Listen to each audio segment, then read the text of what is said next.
Mình hôm nay mình lỡ tắt video nha các bạn.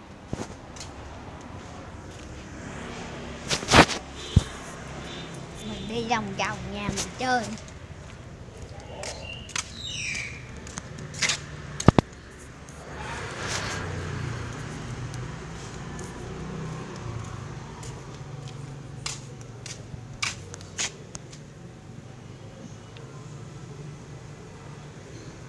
Không biết bữa sau mình có chịu hoa con ma không nữa.